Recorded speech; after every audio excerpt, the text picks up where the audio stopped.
After a weekend of investigating, all they learned was that David Gant, a van, and a little over $17 million in untraceable bills disappeared during or after Gant's work shift the day before. It was not a great way to start an investigation.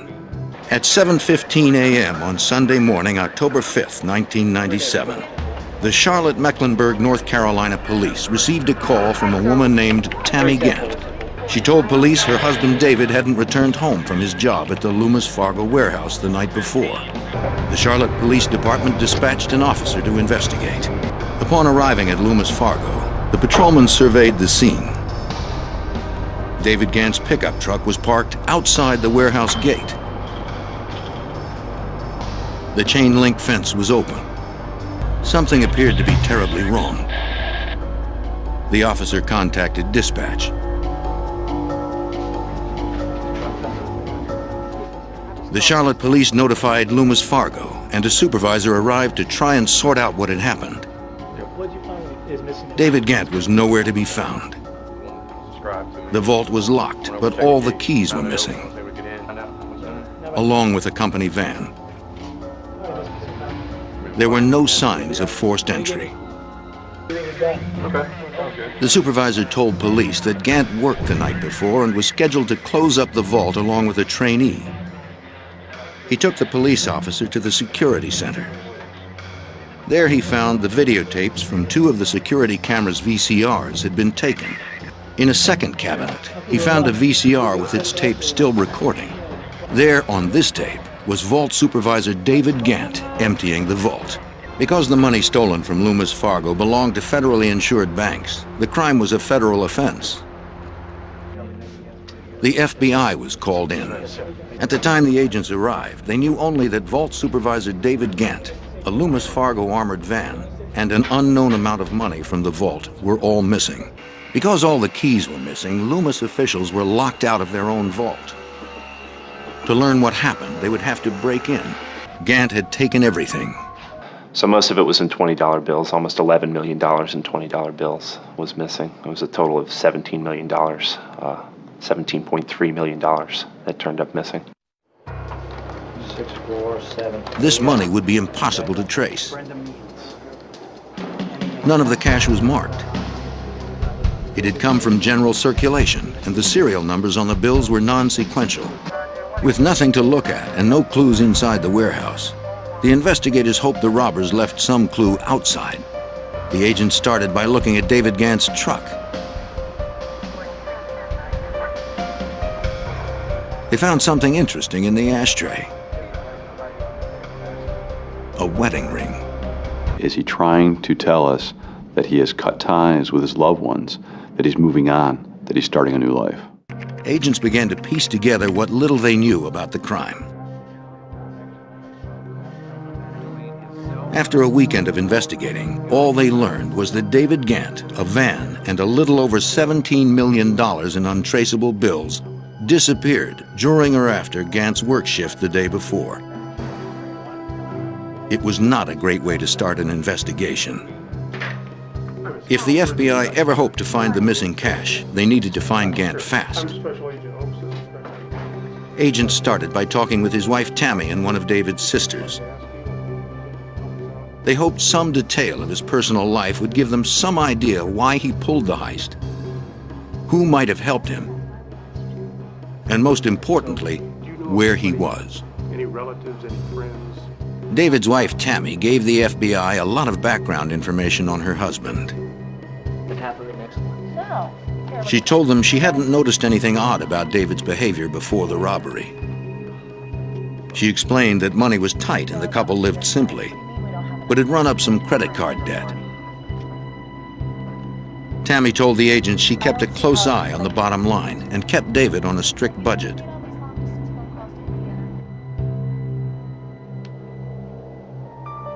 David had been working a lot of long hours to try and get ahead of their bills. Tammy couldn't believe he was involved in this and was certain someone must have forced him to do it. She feared he had been kidnapped, or maybe worse. To find David Gant, The authorities needed to circulate his photograph and register him with the National Crime Information Center computer system. On the Monday following the theft, the media learned of the story. The FBI launched a nationwide manhunt as part of the investigation they were now calling Operation Charlotte. The Bureau now had a catchy name for the investigation, but they still had no idea where David Gant and the missing $17 million had gone. Agents secured the airports and bus stations. They circulated photos of David Gant and asked anyone who saw him to contact the authorities immediately. To the agents in the Charlotte office of the FBI, this investigation began to seem very familiar. In 1997, in Jacksonville, Florida, another Loomis Fargo employee emptied a vault of over $18 million in cash. In the Jacksonville, Florida heist, the thief stashed the money in North Carolina. Thinking Gant may have copied his fellow employee, FBI agents checked public storage facilities. They found nothing. The FBI hit a dead end. It appeared David Gant had simply vanished and taken a ton of cash with him. Late Monday afternoon, 2 days after Gant disappeared, authorities finally got a break. A man cutting grass discovered the unmarked Loomis van. It was in the woods, less than 10 miles from the Loomis warehouse. Sir, locked up. The van was locked. We got something inside here. Loomis still hadn't found the stolen keys, so the FBI had to tow it to their processing center and wait for a locksmith to break it open. Inside, they were shocked to find the van held a considerable amount of cash. Agents counted the small denomination bills Gant had left behind. It totaled a not insignificant $3.3 million. Also in the van were the 2 missing surveillance tapes from the Loomis security office, Gant's Loomis-issued pistol, and both sets of vault keys. The FBI could only guess as to why over $3 million had been abandoned. Perhaps the thieves got scared, or maybe they ran out of time or physical space to put the money, or the energy to move it. As for the videotapes, the FBI tried to read the evidence. You find the videotapes in the van, you say to yourself, okay, we left one behind at the Loomis facility, and that could have been a mistake, but this obviously was not a mistake. So who's trying to tell us what? Is David Gant telling us, here's the videotapes, I did it, good luck trying to catch me? Or is it his partner saying, David Gant did it, you need to go find him to steer us away from whoever these unknown partners were? The FBI had indeed found the missing van and some of the missing Loomis money, but they were no closer to finding David Gant or his suspected accomplices. And $14 million was still out there somewhere.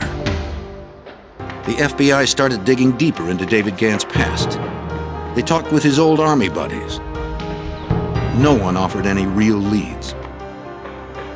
After hundreds of interviews, the FBI was left with conflicting information about David Gant.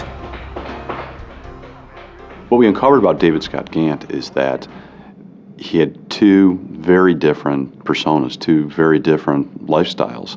On one hand, he would be described as a hard worker, a conscientious worker, proud of his job. On the other hand, he would be described as a disgruntled worker who felt that he was better than the job and that he was ready to move on. In his personal life, on one hand, we got a description of a very church-going family man. On the other hand, we heard of a person who wasn't happy with the fact that the purse strings were controlled by his wife, that he was not allowed to smoke within his own house, and that there were some things that were building inside of him, both personally and professionally, as far as the pressure goes, and that he was ready to bust. The agents turned their attention to Gant's phone records, hoping they might offer a concrete lead.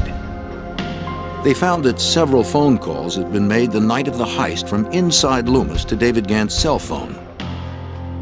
Since Gant was seen inside taking the money, he was calling someone on the outside to whom he loaned his cell phone. Gant's pager record showed he received a series of numeric pages from his cell phone on the night of the heist. 3 digits were repeatedly entered into his pager: 143. Agents had no idea what it meant, but it seemed to confirm that Gant did not act alone. The agents surmised that whoever was on the other end of those phone calls must have been involved. Loomis Fargo offered a $500,000 reward for any information. The leads began to pour into the FBI offices. The FBI got the first tip they could use. What's the address? An informant reported that shortly after the heist, a man named Eric Payne was spending a lot of money. The key information surrounding Eric Payne was that he worked at Reynolds & Reynolds Graphics Company, which was interestingly just across the street from where the Loomis van was found. The Gaston County Police were working on a narcotics investigation when a reliable informant told them a man had just purchased a $600,000 home and paid cash.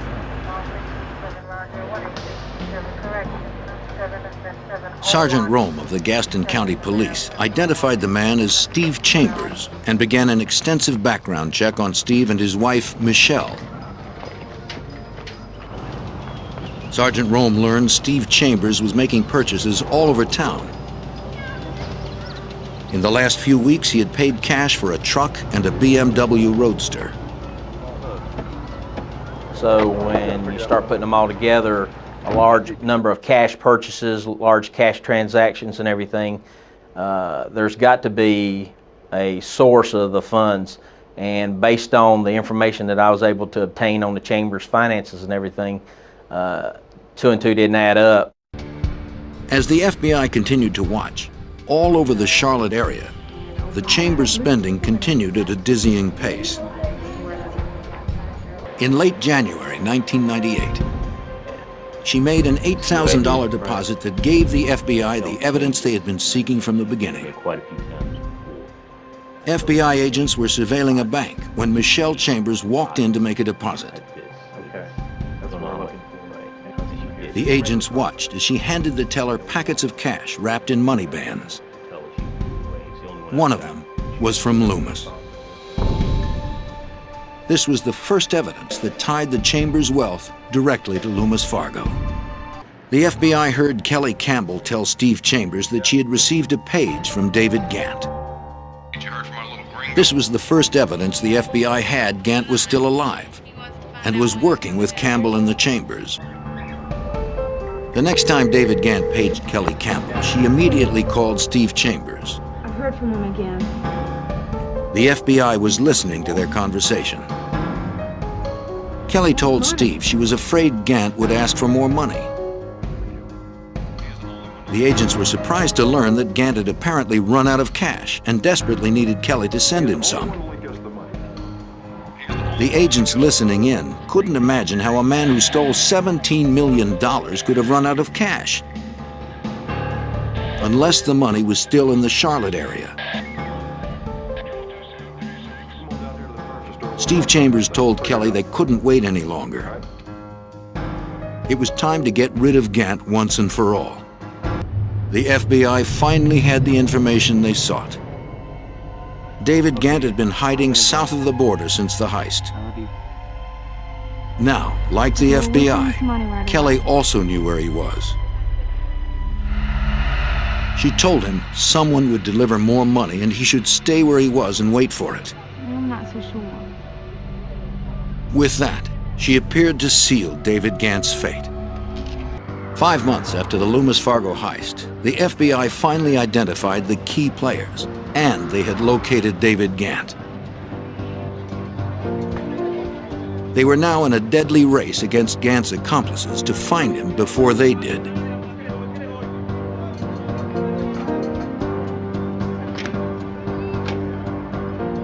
Just days after Steve Chambers ordered Gant's murder, 3 men approached him. One asked to see his identification. Please tell me you're an FBI agent. David Gant knew it was over.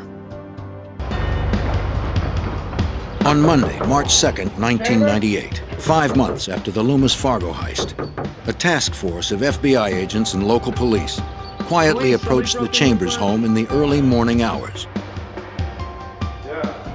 When Steve Chambers came to the door, he was told that someone had broken into his furniture store. What happened? Get on the ground. Get on the ground! Get on the ground! Upstairs! His days as a rich man were over. A total of nearly $10 million was recovered from 24 different safe deposit boxes that Chambers paid his friends and relatives to set up on his behalf.